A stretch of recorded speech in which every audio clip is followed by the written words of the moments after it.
मेरा नाम ज़रीन है। मैं आज जो कहानी आपको सुनाने जा रही हूँ, उसमें एक बहुत बड़ा सवाल है कि मेरे शहर में औरतें पति पत्नी के रिश्ते बनाने से पहले अपनी नाभि पर आखिर प्याज का रस क्यों लगाती थीं। ये एक बहुत ही खूबसूरत सुबह थी। मैं अपनी चाची के साथ नाश्ता बनाने में किचन में बिजी थी। मेरी चाची का छोटा भाई आरिफ मेरे सामने बैठा हुआ था। उसकी नज़रें मुझ पर जमी हुई थीं और ये ऐसी नज़रें थीं जो मुझे खुश कर रही थीं, क्योंकि मैं आरिफ को पसंद करती थी। चाची का भाई यहाँ पर आता जाता रहता था और वह भी मुझे बहुत पसंद करता था। मेरी उम्र 17 साल थी, लेकिन मुझे आरिफ से प्यार हो गया था। कम उम्र में ही मुझे उससे मोहब्बत हो गई थी और वह भी मेरे लिए ऐसी ही फीलिंग्स रखता था। लेकिन मुझे बिल्कुल भी इस बात का अंदाज़ा नहीं था कि आज का दिन मेरी ज़िंदगी में एक घना अंधेरा लाने वाला है। आज के बाद मेरी ज़िंदगी पूरी तरह से बदलने वाली है। चाची का भाई 2 दिन से यहाँ पर आया हुआ था। आरिफ नाश्ता करने के बाद नौकरी के लिए निकल गया और मैं चाची के साथ घर के कामों में बिजी हो गई थी। मेरे माँ बाप का देहांत तो बचपन में ही हो गया था। वह लोग मुझे काफ़ी सालों पहले इस दुनिया से छोड़कर चले गए थे और मेरा कोई भाई बहन भी नहीं था। मैं अपने माँ बाप की इकलौती बेटी थी। चाची मेरी माँ की जगह तो नहीं ले सकती थी, लेकिन फिर भी उन्होंने मुझे इज्जत की छत दी हुई थी। काम करते हुए समय का मुझे कुछ पता ही नहीं चला और दोपहर हो गई थी। चाची अपने कमरे में आराम करने के लिए जा चुकी थी और मैं किचन की सफाई करने के लिए किचन में ही रह गई थी। इतनी देर में मुझे दरवाज़ा बजने की आवाज़ आई।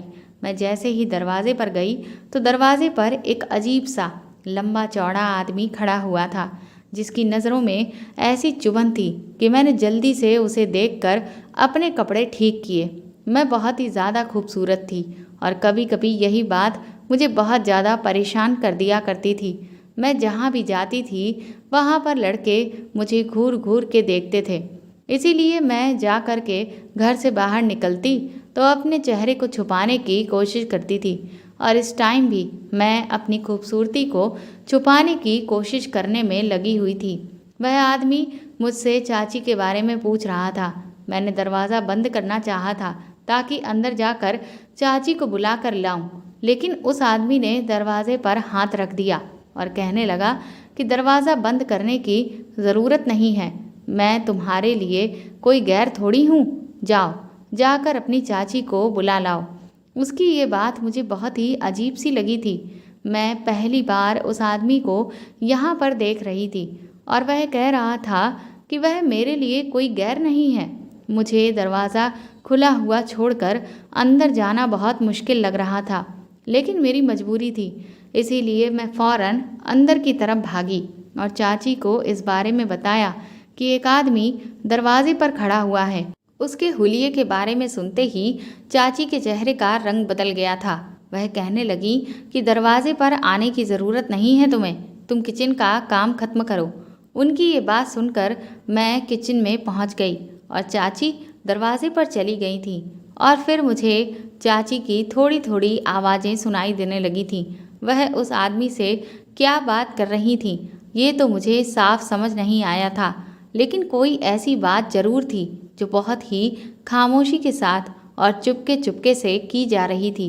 मैं सोच में पड़ गई थी कि चाची इस आदमी से आखिर क्या बात कर रही हैं और ये आदमी कौन है जो चाची से ही बात करने के लिए यहाँ पर आया हुआ है। अभी कुछ ही देर गुजरी थी कि चाची मेरे पास आई और कहने लगी कि इस आदमी के बारे में तुम्हें अपने चाचा या फिर मेरे भाई आरिफ को कुछ भी बताने की कोई ज़रूरत नहीं है। चाची की ये बात सुनकर मैं हैरान रह गई थी। चाचा जी रोज़ सुबह सवेरे दूसरे शहर में काम करने के लिए चले जाते थे और रात को ही घर वापस आते थे, लेकिन वह दिन में कई बार चाची को फ़ोन करके उनसे बात करते थे और मेरे भी हाल चाल लेते रहते थे। चाचा चाची की अपनी कोई औलाद नहीं थी, इसलिए चाचा मुझे अपनी बेटी समान ही समझते थे। चाचा जी मेरी बहुत परवाह करते थे, इसीलिए चाची ने मुझे सख्ती से समझा दिया था कि मुझे उन्हें कोई भी बात नहीं बतानी है। लेकिन मेरे दिल के अंदर अब ये इंटरेस्ट पैदा हो गया था। कि आखिर ये आदमी है कौन जिसके बारे में चाची सबसे छुपाना चाहती हैं।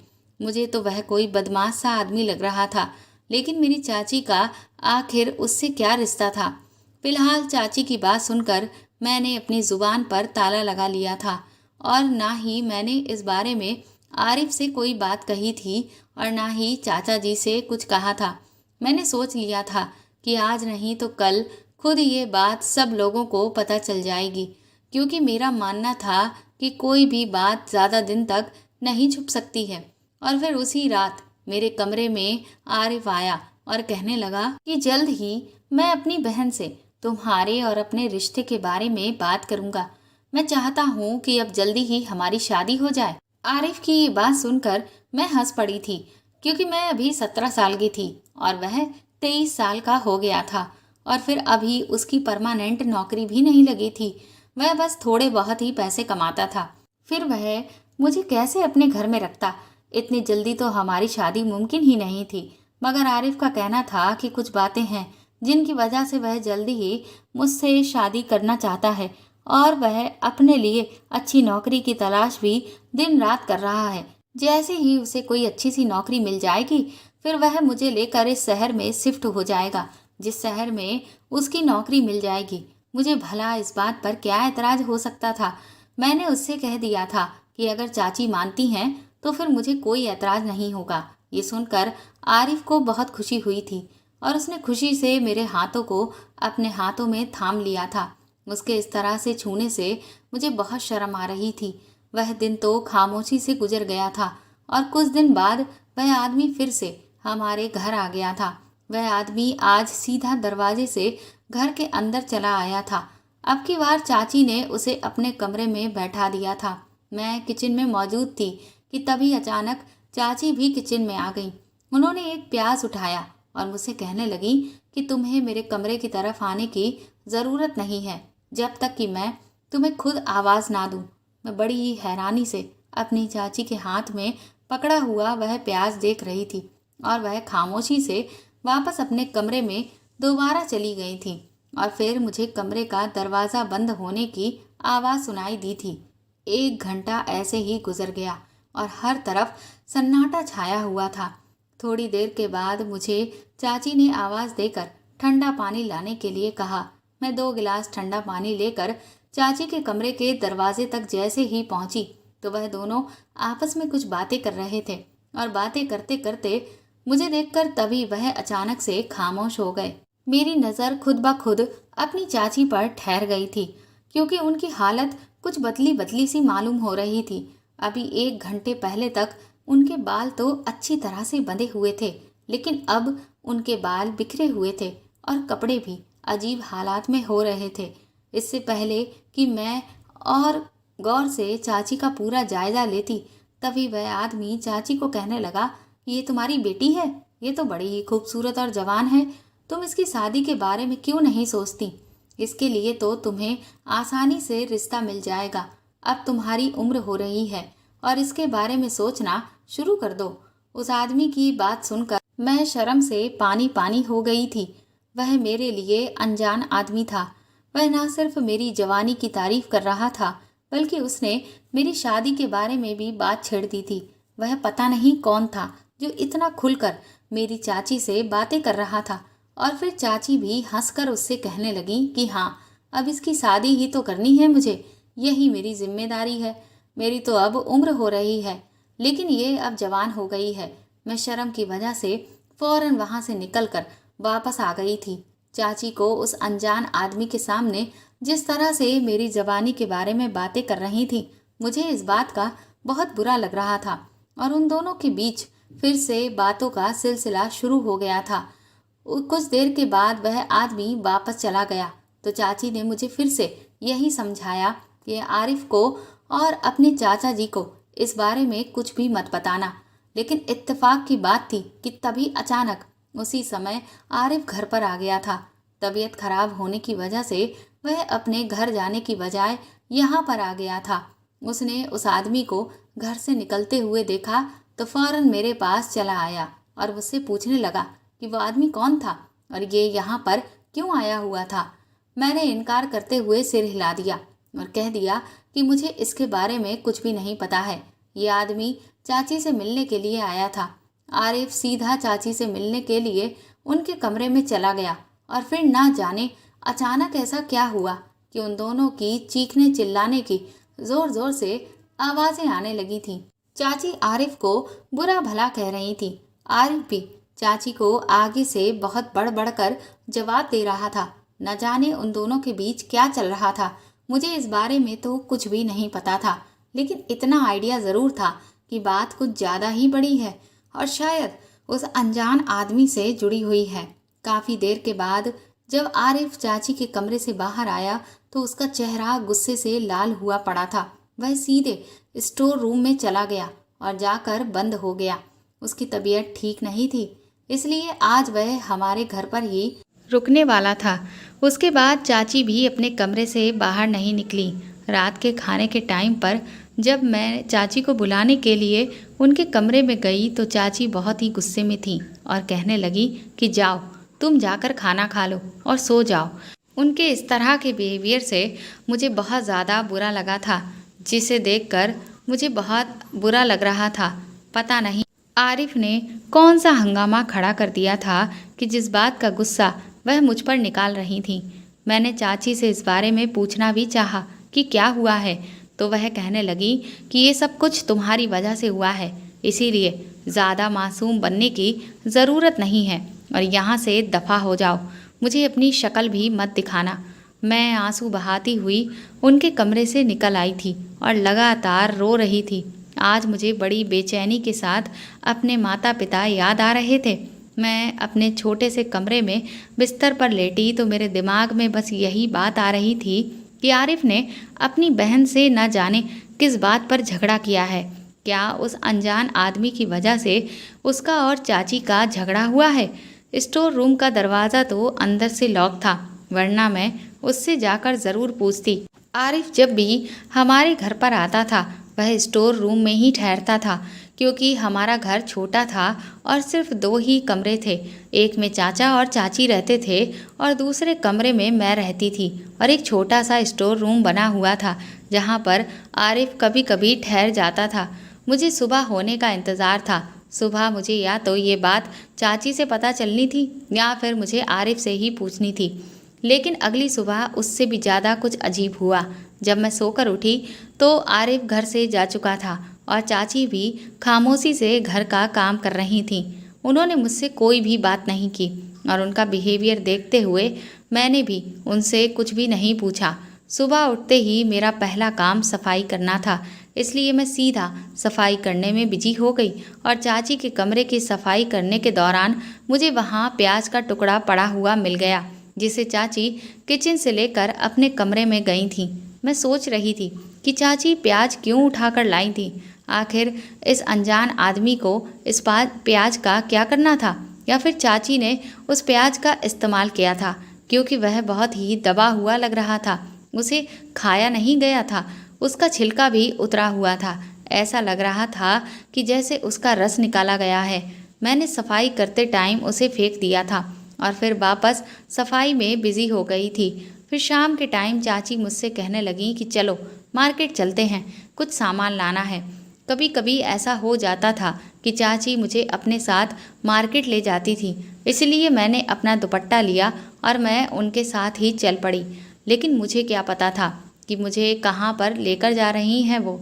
चाची ने रिक्शा किया और हम रिक्शे में बैठकर चल पड़े।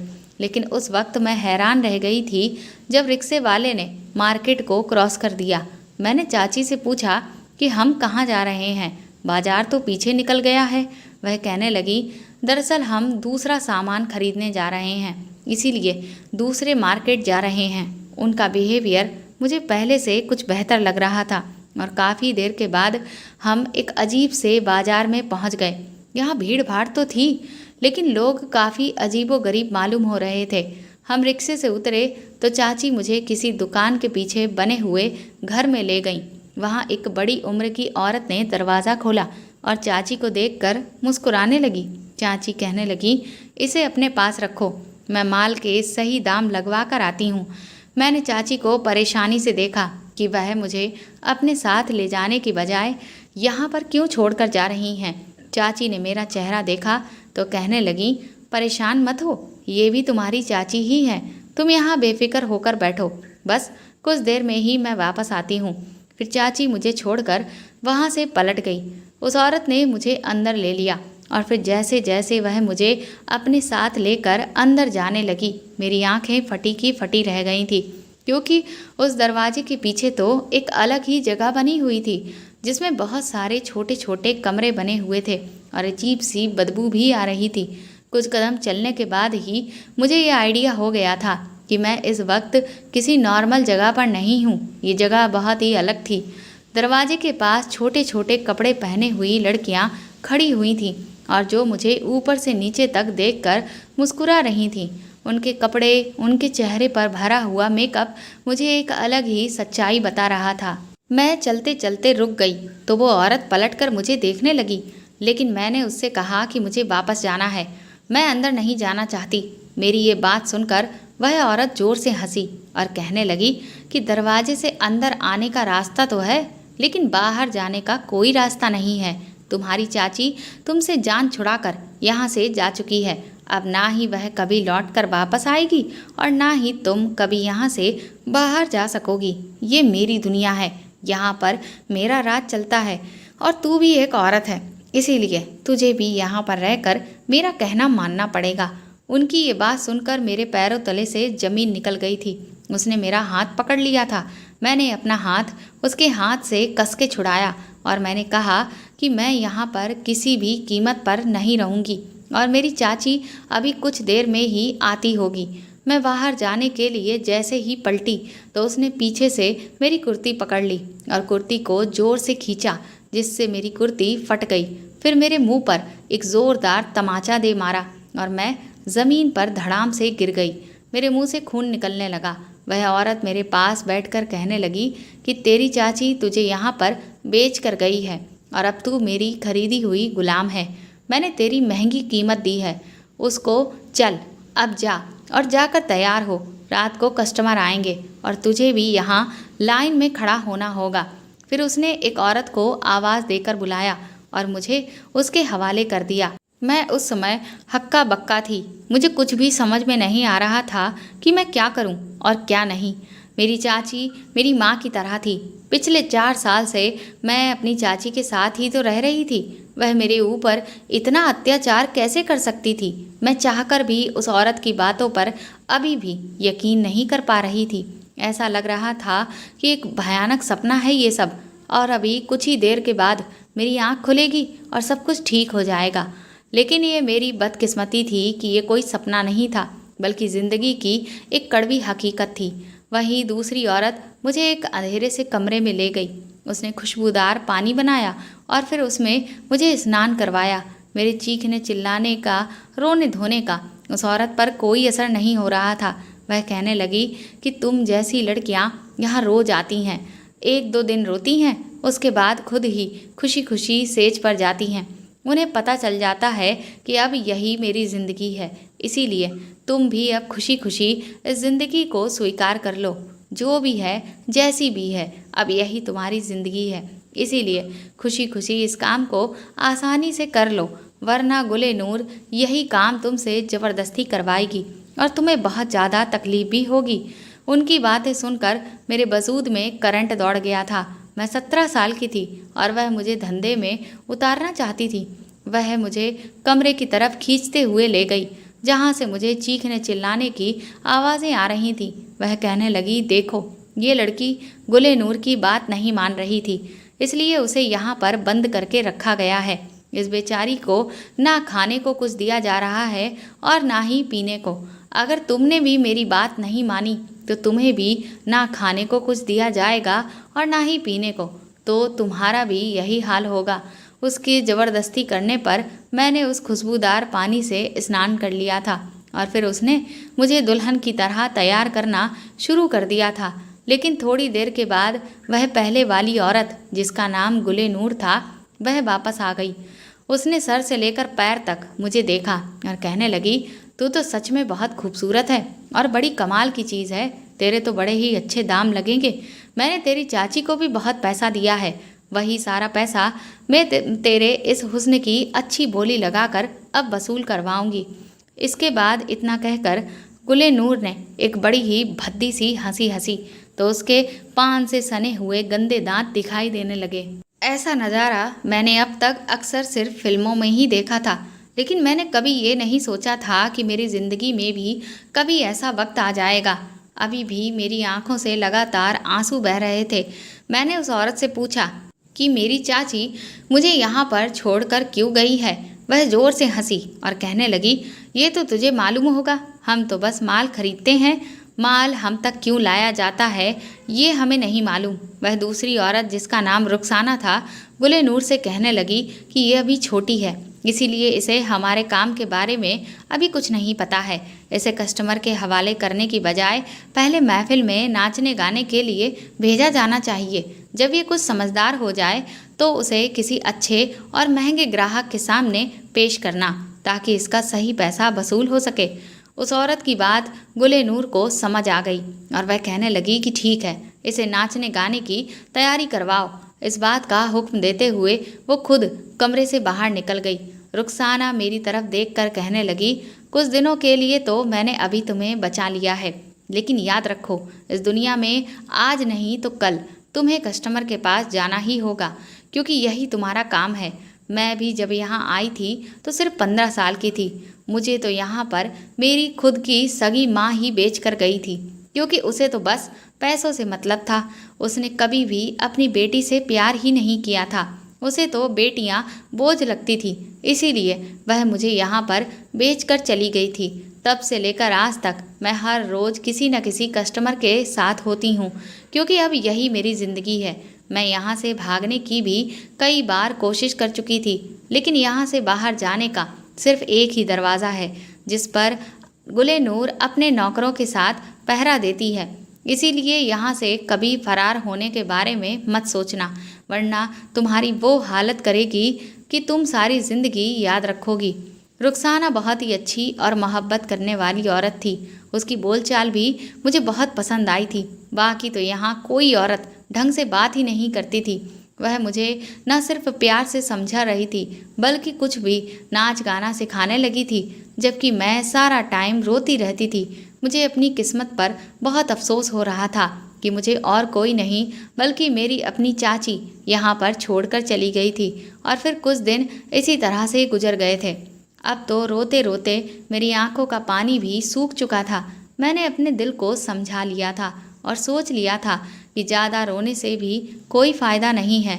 मुझे यकीन हो गया था कि अब मेरी चाची मुझे लेने के लिए कभी नहीं आएगी। न जाने उन्होंने मुझसे किस बात का बदला लिया था। आरिफ ने उनसे आखिर ऐसा क्या कहा था जो वह मुझे अगले ही दिन इस दुनिया में छोड़कर चली गई थी। मेरे सवालों का जवाब मैं अब जानना चाहती थी कि मेरी चाची ने मेरे साथ ये सब कुछ क्यों किया, लेकिन फ़िलहाल इन सवालों का जवाब देने वाला कोई भी नहीं था।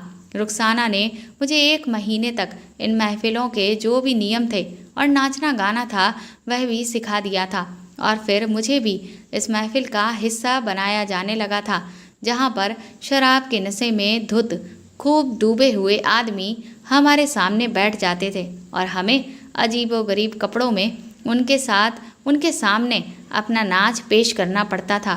पुरानी लड़कियां तो नाचने गाने में काफ़ी माहिर हो गई थीं। वह इस काम को बड़ी ही आसानी से कर लिया करती थी, लेकिन मेरे लिए ये काम करना बहुत ही ज़्यादा मुश्किल था। मैंने सारी ज़िंदगी आरिफ के सिवा कभी किसी को भी नहीं देखा था, और ना ही कभी घर की 4 दीवारी से अकेले मैं बाहर निकली थी। यहाँ इतने अनजान आदमियों के आगे अपना जलवा पेश करना मेरे लिए बहुत ही मुश्किल था, लेकिन जहाँ कहीं मेरे कदम रुकते तभी गुलेनूर हाथ में पकड़े हुए चाकू को घुमाकर मेरी कमर पर दे मारती, और सभी लोग इस बात से अनजान होते। 2-4 दिन यूं ही गुजरे थे कि मुझे समझ आ गया था कि अब यही मेरी दुनिया है और मुझे यहाँ पर गुलेनूर के इशारों पर नाचना है। मेरी मजबूरी बन गई है, क्योंकि जिस दिन मैं सही से नाच गाना नहीं करती थी, मेरा खाना पीना बंद कर दिया जाता था और मैं फिर सारा दिन भूख प्यास से तड़पती रहती थी। इसीलिए मैं भी अब नाचने गाने में बराबर से हिस्सा लेना शुरू कर दिया था और फिर इसी तरह से 1 महीना और गुजर गया था कि एक अमीर आदमी एक दिन कोठी पर चला आया और उसने आते ही सबसे पहले मेरे दाम लगाए थे। वह मुझे 50,000 की कीमत पर एक रात के लिए खरीदना चाहता था, पर यह बहुत बड़ी रकम थी। गुले नूर तो खुशी किस खुशी फौरन ही राजी हो गई थी। उसने उस आदमी से 50,000 रुपये ले लिए और उसे एक छोटे से कमरे में भेज दिया और रुखसाना से कह दिया कि वह मुझे तैयार करके इस आदमी की सेवा में पेश कर दे। ये सुनकर मैं फूट फूट कर रोने लग गई थी। नाचने को तो मैं अपना नसीब मान चुकी थी, लेकिन अब तक मैं किसी कस्टमर के साथ रात नहीं गुजारी थी। रुखसाना मुझे अपने साथ ले गई और अपने हाथों से मुझे तैयार करते हुए कहने लगी कि तुम जितना ज़्यादा शोर करोगी, कस्टमर तुम्हें उतना ही परेशान करेगा। इसीलिए बेहतर यही होगा कि तुम खामोशी से उसके साथ वक्त गुजार कर वापस आ जाओ। एक रात के लिए समझ लो कि वही तुम्हारा पति है और ऐसा करने से तुम्हारी सारी मुश्किलें आसान हो जाएंगी। रुखसाना मुझे तैयार करके शीशे में मुझको दिखाते हुए कहने लगी कि कभी कभी हमारी खूबसूरती ही हमारे लिए मुसीबत बन जाती है। ये तुम्हारा खूबसूरत चेहरा और गोरा चिट्ठा शरीर, ये तुम्हारे लिए सिवाय मुसीबत के और कुछ भी नहीं है। अगर तुम इतनी खूबसूरत ना होती तो कोई तुम्हारे दाम भी नहीं लगाता। मैं भी अपनी इसी खूबसूरती से तंग हो चुकी हूँ। मैं 40 साल की होने वाली हूँ, लेकिन मेरा खूबसूरत चेहरा और मेरे शरीर की चमक धमक मुझे बूढ़ा नहीं होने देती। कोई ना कोई मेरे दाम लगा ही देता है और फिर मुझे खुद को उसके सामने पेश करना ही पड़ता है। तुम भी जब तक खूबसूरत हो तब तक तुम्हें ये सब कुछ झेलना ही होगा और इसी सब को अपनी बदकिस्मती समझकर बर्दाश्त करना होगा। रुखसाना ने मुझे दिमागी तौर पर तैयार कर दिया था और मेरे आंसू थे कि वह तो रुकने का नाम ही नहीं ले रहे थे। मुझे बार बार चाची और आरिफ की याद सताती रहती थी। मुझे अब तक इस बात पर यकीन नहीं आया था कि चाची मुझे जानबूझकर यहाँ पर छोड़कर गई है, पर सबके लिए शायद आरिफ जिम्मेदार है। जब मैं पूरी तरह से तैयार हो गई तो रुखसाना ने मेरी नज़र उतारी और कहने लगी, गहरी सांस भर के कमरे में दाखिल हो जाना और खुद को उस आदमी के हवाले कर देना। मेरे पास भी इसके सिवा अब और कोई रास्ता नहीं बचा था। इसीलिए मैं उस छोटे से कमरे के अंदर चली गई, जहाँ पर एक छोटा सा पीला सा बल्ब जल रहा था, जिसकी धीमी सी रोशनी में मुझे सब कुछ भयानक नज़र आ रहा था। मैंने सोचा था कि जाते ही मैं उस आदमी के पैरों में गिर जाऊंगी और उससे कहूंगी कि मेरे भाई मेरे साथ कुछ भी गलत ना करें। मैं रहम की भीख मांगूंगी तो शायद उसे मुझ पर तरस आ जाएगा। वैसे भी मैं अभी कम उम्र की थी और जिस आदमी ने मुझे खरीदा था वह कोई 35 से 40 की उम्र का आदमी था। मेरे हिसाब से तो वह मेरे पिता जैसा ही था, मगर मुझे भी नहीं पता था कि यहाँ पर आने वाले आदमी भी इतने ही पत्थर दिल के होते हैं जितनी यहाँ की औरतें हैं। मैं जब कमरे में दाखिल हुई तो मुझे देखकर उस आदमी के चेहरे पर एक खतरनाक सी मुस्कुराहट आ गई थी। मैं जैसे ही उसके चेहरे पर नज़र पड़ी तो मेरे तो रोंगटे ही खड़े हो गए थे, क्योंकि उसके माथे पर एक बड़ा सा जख्म का निशान था और एक आंख बिल्कुल लाल हो रही थी और उसकी नज़रें मेरे ऊपर ही टिकी हुई थीं। वह मुझे सर से पांव तक बार बार घूर कर देख रहा था। मुझ पर इतना डर सवार हुआ था कि मैं वापस बाहर निकलने लगी थी कि तभी उसने मुझे पीछे से पकड़कर खींच लिया और कहने लगा कि तेरे इतने महंगे दाम दिए हैं, फिर तू कहाँ भाग रही है। उसके मुंह खोलते ही शराब की बदबू ने मेरी सांसें बंद कर दी थी। मैं उसके आगे रहम की भीख मांगने लगी थी, लेकिन उसे मुझ पर बिल्कुल भी तरस नहीं आया था। वह कहने लगा कि चल सीधी तरह से बात मान ले, मैं अच्छी तरह से जानता हूँ कि तेरे जैसी लड़कियों के बहुत नखरे होते हैं। उसने मुझे बिस्तर पर धक्का दे दिया और फिर मेरे दिमाग में रुखसाना की बात घूमने लगी थी। उन्होंने कहा था कि बिस्तर पर जाने से पहले अपनी नाभि पर प्याज का रस जरूर लगा लेना। उन्होंने एक प्याज का छोटा सा टुकड़ा छीलकर और उस पर नाखून मारकर मुझे पहले ही दे दिया था। मैंने उसे मुट्ठी में बंद कर लिया था, जिसे मैं इस्तेमाल करना भूल गई थी। जैसे ही मुझे रुखसाना की बात याद आई, मैंने जल्दी से उस प्याज के टुकड़े को अपनी नाभि पर मलना शुरू कर दिया था ताकि उसका रस मेरी नाभि पर लग जाए। कुछ ही देर में मैंने उस पूरे टुकड़े को अपनी नाभि पर मल लिया था और फिर उसके बाद मेरे साथ वही सब कुछ हुआ था जो मेरे साथ होने वाला था। उस आदमी ने सारी रात पूरी तरह से अपने पैसे वसूल कर लिए थे। मेरा रोना धोना किसी भी काम नहीं आया था। वह आदमी तो बिल्कुल ही पत्थर दिल निकला था। उस पर किसी भी बात का कोई असर नहीं हो रहा था। शायद वह शराब के नशे में इस कदर चूर था या फिर उसकी ये सब आदत थी। मेरे लिए एक एक मिनट बहुत भारी पड़ रहा था। ऐसा लगता था कि जैसे ये रात कभी ख़त्म ही नहीं होगी। और फिर एक वक्त ऐसा आया जब मुझ पर बेहोशी सवार होने लगी थी। अब मैं पूरी तरह से बेहोश हो गई थी। जब मेरी आंख खुली तो रुखसाना मेरे सामने मौजूद थी। वह कस्टमर सुबह होने से पहले ही जा चुका था। रुखसाना मुझे होश में लाने की कोशिश कर रही थी। जब मुझे होश आया तो उन्होंने मुझे सीने से लगा लिया। कहने लगी, बस पहली रात ही मुश्किल होती है, अब तेरे लिए ये सब कुछ आसान हो जाएगा। लेकिन मुझे ऐसा नहीं लगता था कि मेरे लिए कुछ भी आसान होगा। हर गुजरी हुई रात बहुत ही भयानक होगी। मैं होश में आने के बाद भी चिल्ला रही थी। रुखसाना मुझे अपने साथ अपने कमरे में ले गई और सारा दिन मैं बस उनके सीने से लगकर आंसू बहाती रही। मुझे अपनी माँ की बहुत याद आ रही थी। अगर आज मेरी माँ जिंदा होती तो शायद मुझे ये दिन ना देखना पड़ता। पहली बार मुझे यकीन हुआ था कि माँ बाप के सिवा सच में कोई अपना नहीं होता। ये रिश्ते भी सिर्फ दिखावे के ही होते हैं। मेरी चाची, जिसे मैं अपनी माँ की जगह देती थी, उन्होंने ही मुझे इस दलदल में धकेल दिया था। यहाँ मैं अपनी पहचान तक को भूल चुकी थी। मेरा नाम ज़रीन था, लेकिन यहाँ पर मेरा नाम रुवीना रख दिया गया था। यहाँ सब लोग मुझे इसी नाम से पुकारते थे। मैं खुद भी खुद को भूल चुकी थी कि मेरा नाम पहले कभी ज़रीन था। सारा दिन मैं रुखसाना के पास ही रही। मैंने उससे कह दिया था कि मैं अब किसी भी कस्टमर के पास नहीं जाऊंगी, लेकिन ऐसा कैसे हो सकता था? कोठी पर रहने वाली लड़की की कीमत ना लगे, ये तो बिल्कुल नामुमकिन ही था। 3 दिन तो मेरे खामोशी से गुजर गए, लेकिन फिर चौथे दिन एक 50 साल का कस्टमर मेरी कीमत लगाने के लिए आया था। मैंने गुले नूर से इनकार करना चाहा तो उन्होंने मुझे जोरदार थप्पड़ मार दिया। कहने लगी, यहाँ इनकार की कोई गुंजाइश नहीं है। अगर तुम नहीं जाओगी तो मैं तुम्हें खुद कस्टमर के आगे फेंक कर आऊँगी। मैं गुले नूर के आगे मजबूर हो गई थी। रुखसाना ने मुझे उस आदमी के पास जाने के लिए तैयार किया और साथ ही मेरी मुट्ठी में प्याज का टुकड़ा भी पकड़ा दिया था और कहा कि इसे अपनी नाभि पर लगाना मत भूलना। मैं खामोशी से वह टुकड़ा मुट्ठी में दबाए हुए थी और बहुत ही मरे मरे कदमों से उस कमरे में पहुंच गई थी। मैंने खामोशी से बुड्ढे के साथ रात गुजार ली।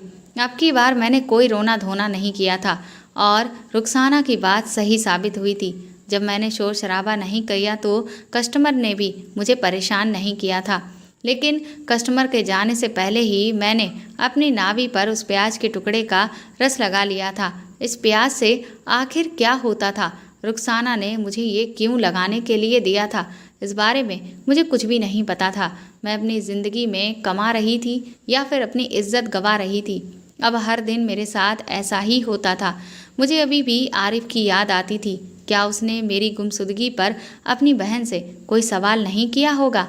क्या उसने मुझे कभी नहीं ढूंढा? क्या वह मुझे भूल चुका होगा? बस मैं हमेशा यही सोचती रहती थी। वह कस्टमर चला गया था और हम खामोशी से रुखसाना के कमरे में चले गए थे। वह मुझे देखकर मुस्कुराई और धीरे से कहने लगी, तुम कस्टमर के पास जाने से पहले अपनी नाभि पर प्याज का रस लगा लेती हो ना? रुखसाना की बात पर मैंने अपना सिर हिला दिया था। रुखसाना ने कहा, तुम मेरी बेटी की उम्र की ही हो। मैं तुम्हें अपनी बेटी ही समझती हूँ, लेकिन मैं तुम्हें इन लोगों से नहीं बचा सकती। तुम्हारी पहचान बदल गई है। अगर तुम यहाँ से भागने की भी कोशिश करोगी तो ये समझ लो कि ये लोग तुम्हें जीने नहीं देंगे, क्योंकि तुम एक धंधा करने वाली औरत बन गई हो। रुखसाना मुझे हमेशा ही समझाती रहती थी कि कभी यहाँ से बाहर की दुनिया के बारे में मत सोचना। रुखसाना की बातों को मैंने अपने दिमाग में बसा लिया था। ऐसे ही मुझे यहाँ पर अब 7 महीने रहते हुए गुजर गए थे। अब तो मुझे इस काम की आदत हो गई थी। मुझे सिर्फ इतना पता होता था कि कस्टमर मेरा इंतज़ार कर रहा है और मैं खुद ही अपने आप को तैयार कर लिया करती थी। मैं जो कभी आरिफ की दुल्हन बनने के सपने देखती थी, अब हर रात ही हर नए मर्द की दुल्हन बनती थी। लेकिन हर रात रुखसाना मुझे प्याज का टुकड़ा पकड़ाना नहीं भूलती थी और ये ज़रूर कहती थी कि बिस्तर पर जाने से पहले ये प्याज अपनी नाभि पर ज़रूर लगा लेना। एक दो बार मैंने इसके बारे में रुखसाना से पूछा भी कि इस प्याज में ऐसा क्या है जो आप हर बार मुझे ये दे देती हो, तो वह कहने लगी कि सही वक्त आने पर तुम्हें खुद ब खुद ही पता चल जाएगा। लेकिन याद रखना, किसी भी कस्टमर के पास जाने से पहले प्याज का इस्तेमाल ज़रूर करना। काफ़ी दिनों से मैं देख रही थी कि रुखसाना बीमार थी, लेकिन वह अपना इलाज नहीं करवा पा रही थी। और वैसे भी हम जैसी औरतों का इलाज मुमकिन भी कहाँ है। हमारा तो यहाँ कोई अपना ही नहीं है जो हमारी फ़िक्र कर सके। मेरी फ़िक्र करने वाली यहाँ पर सिर्फ रुखसाना थी। अगले ही दिन मेरे पास गुले नूर आई और कहने लगी कि रात को तैयार रहना, तुम्हारे पास एक कस्टमर आएगा। ये कहकर वो लौटकर वापस चली गई और मैं तैयार होने लगी, क्योंकि अब मुझे इस दुनिया की आदत हो गई थी। मैं जब पूरी तरह से तैयार हो गई तो रुखसाना फिर से आकर के मुझे प्याज का टुकड़ा पकड़ा गई। मैं ये सोच में पड़ गई थी कि आखिर रुखसाना मुझे ये प्याज क्यों देती है। आज मैं उससे इस सवाल को पूछ कर ही रहूँगी, लेकिन मुझे कस्टमर के पास जाने के लिए देरी हो रही थी। इसलिए मैंने सोचा कि जब मैं वापस आऊँगी तो उससे इस सवाल का जवाब ज़रूर पूछूँगी। कस्टमर मेरा इंतज़ार कर रहा था, इसीलिए मैं कस्टमर के कमरे के पास पहुंची। लेकिन इससे पहले मैंने प्याज के रस को अपनी नाभि पर लगा लिया था। हालांकि मैं इतना ज़रूर जानती थी कि इस काम के पीछे कोई ना कोई ख़ास बात ज़रूर है। मेरे दिमाग में बार बार ये प्याज वाली बात घूम रही थी। अगर मुझे कोई इस बारे में बता सकता था तो वह सिर्फ रुखसाना थी। पर आज मैंने फैसला कर लिया था कि मैं आज उनसे पूछ कर ही रहूँगी, क्योंकि वह हर बार मुझे प्याज के बारे में बताना बिल्कुल भी नहीं भूलती थी और हर बार मुझे कस्टमर के पास जाने से पहले ध्यान से प्याज पकड़ा देती थी। तभी मैं जैसे ही कमरे में पहुंची तो मेरी आंखें फटी की फटी रह गईं, क्योंकि उस कमरे में मौजूद मर्द और कोई नहीं बल्कि आरिफ था, जो नशे में चूर बिस्तर पर बैठा हुआ था। और मुझे देखते ही वह एकदम से उछल पड़ा और फिर मेरे पास आकर हैरानी से पूछने लगा, ज़रीन, तुम यहाँ क्या कर रही हो? मैंने तुम्हें कहाँ कहाँ तलाश नहीं किया। मैंने उसे ज़ोर से धक्का दिया और पीछे हटकर कहा कि मैं ज़रीन नहीं हूँ, मेरा नाम रुबीना है। मुझ में इतनी हिम्मत नहीं थी कि मैं ज़रीन बनकर आरिफ का सामना करती। मेरी इज्जत लुट चुकी थी। महीनों से इस कोठी पर मेरी इज्जत नीलाम हो रही थी। आरिफ ने तुरंत ही आकर मेरे कंधों से मुझे पकड़कर बुरी तरह से झंझोड़ दिया। कहने लगा, मैं अच्छी तरह से जानता हूँ कि तुम मेरी ज़रीन ही हो। तुम यहाँ तक कैसे पहुँची? मुझे तो मेरी दीदी ने ये बताया था कि तुम तो किसी लड़के के साथ भाग गई हो। आरिफ की ये बात सुनकर मेरे होश उड़ गए थे और फिर मैंने उसे अपनी पूरी कहानी बताई।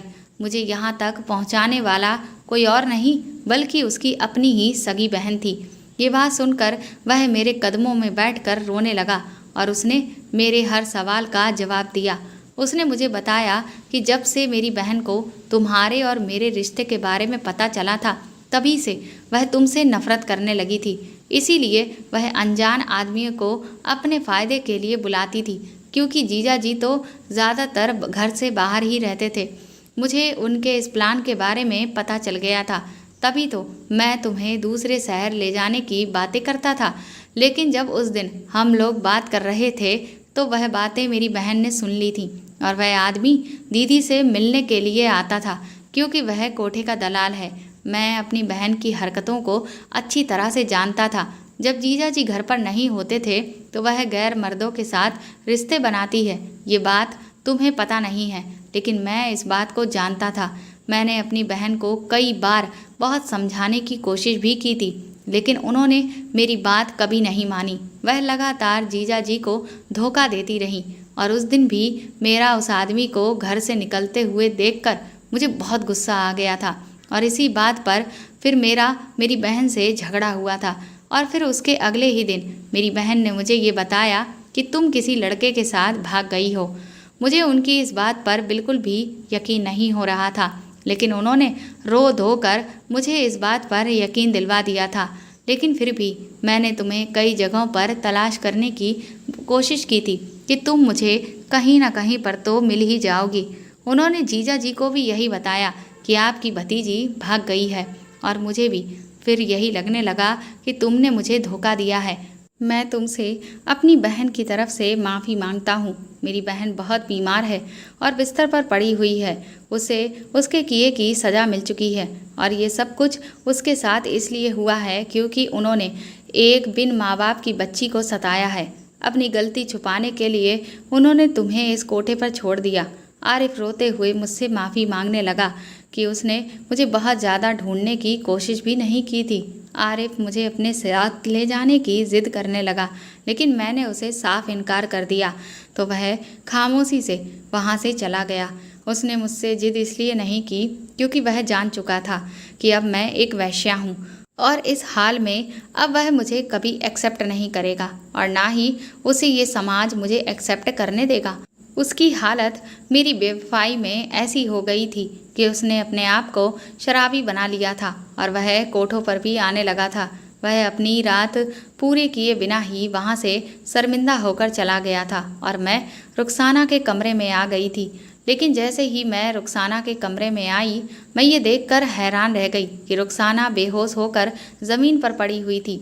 मैंने उसको छूकर देखा तो उसका शरीर ठंडा पड़ा था। वह दुनिया से जा चुकी थी। ये देखकर मेरे पैरों से ज़मीन निकल गई और मेरी आंखों से आंसू नहीं रुक रहे थे। मैं रुखसाना को ही अपना सब कुछ मानती थी, और आज वह मुझे इस दुनिया से छोड़कर जा चुकी थी। लेकिन उसकी मुट्ठी में एक चिट्ठी थी जिस पर उनकी पूरी कहानी लिखी हुई थी कि वह किस तरह से कोठे पर आई थी और उन्होंने किस तरह से अपनी ज़िंदगी गुजारी थी। और साथ ही साथ चिट्ठी पर यह भी लिखा हुआ था कि इस प्याज के रस को नाभि पर लगाने से क्या होता है। दरअसल इस प्याज के रस को नाभि पर लगाने से औरत कभी भी प्रेग्नेंट नहीं होती, और वह तरह तरह की बीमारियों से भी दूर रहती है। रुखसाना को ये सब कुछ बताने वाला कोई नहीं था, इसीलिए वह इतनी ज़्यादा बीमार हो गई थी। लेकिन जब उन्हें इस बारे में पता चला तो उन्होंने ये नुस्खा मुझ पर आजमाना शुरू कर दिया था। उन्हें मेरी सेहत की बहुत फिक्र थी, इसीलिए वह हर बार मुझे प्याज पकड़ाना हरगिज भी नहीं भूलती थी। पर अफसोस की बात यह थी कि रुखसाना इस दुनिया से अब जा चुकी थी, पर अब कोई भी मुझे यहाँ पर प्याज पकड़ाने वाला नहीं था, और मैं अब यहीं इस कोठे पर अपनी बची कुची ज़िंदगी गुजार रही हूँ। लेकिन आज भी मुझे रुखसाना की बहुत याद आती है, जिससे मेरी इतनी फिक्र थी। प्याज का रस अपनी नाभि पर लगाने से मुझे आज तक कोई भी बीमारी नहीं हुई है, और ना ही मैं किसी कस्टमर से पेट से हुई हूँ। तो दोस्तों, आपको ये कहानी कैसी लगी हमें कमेंट करके ज़रूर बताएं, और प्लीज़ इस कहानी को ज़्यादा से ज़्यादा शेयर और लाइक करके मेरे चैनल को सपोर्ट करिए। साथ ही अगर आप चाहें तो मुझे सुपर थैंक्स भी खरीद कर दे सकते हैं। सुपर थैंक्स का ऑप्शन आपको इस वीडियो के नीचे दिए हुए सभी ऑप्शंस में दिख जाएगा, जो कि हार्ट शेप में बने हुए डॉलर के साइन के तौर पर है। और अगर आप मेरे चैनल पर नए हैं तो सब्सक्राइब करके बेल आइकन को ज़रूर दबा दीजिएगा, ताकि आगे भी मैं आपको ऐसी ही अच्छी कहानियाँ सुनाती रहूँ। Thank you.